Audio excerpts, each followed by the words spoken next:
Hello guys, welcome back to my channel. എല്ലാവർക്കും സുഖല്ലേ? പുതിയതായിട്ട് വല്ല വെറൈറ്റി ഡിഷസ് ഉണ്ടോന്ന് മാർക്കറ്റിൽ ഞാൻ കുറെ നേരം നോക്കിയിട്ടുണ്ടായിരുന്നു. അങ്ങനെ ഞാൻ ഒരു പാമ്പ് കൊണ്ട് ഉണ്ടാക്കിയ ഒരു സ്നാക്ക് ഐറ്റം കണ്ടിട്ടുണ്ടായിരുന്നു. അത് ഞാൻ ട്രൈ ചെയ്യാമെന്നാണ് വിചാരിക്കുന്നത്. ഹലോ ഗൈസ്, ഇന്ന് മാർക്കറ്റിൽ ഫയർ സ്നേക്ക് സ്നാക്ക് ട്രൈ ചെയ്യാൻ വന്നിട്ടുണ്ട്. പാമ്പ് പൊരിച്ചതിലേക്ക് ഒരു വെറൈറ്റിക്ക് വേണ്ടി കുറച്ച് മുളക് പൊടി ഇട്ടിട്ടുണ്ടായിരുന്നു, കുറച്ച് എരിവിന് വേണ്ടിയിട്ട്. ഇത് രണ്ട് തരണ്ട്, ഒന്ന് നേരത്തെ കാണിച്ച പോലെ, ഒന്നിട്ട് പോലെ.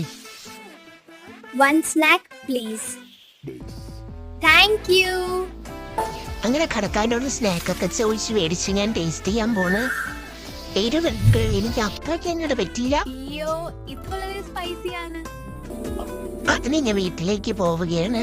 കുഴപ്പമില്ലാത്ത ടേസ്റ്റാണ്, എല്ലാരും ട്രൈ ചെയ്യണേ. നിങ്ങളും ട്രൈ ചെയ്യൂ ഗൈസ്, സൂപ്പർ ആണ്. Like, share, subscribe. Guys, next food try ചെയ്യാൻ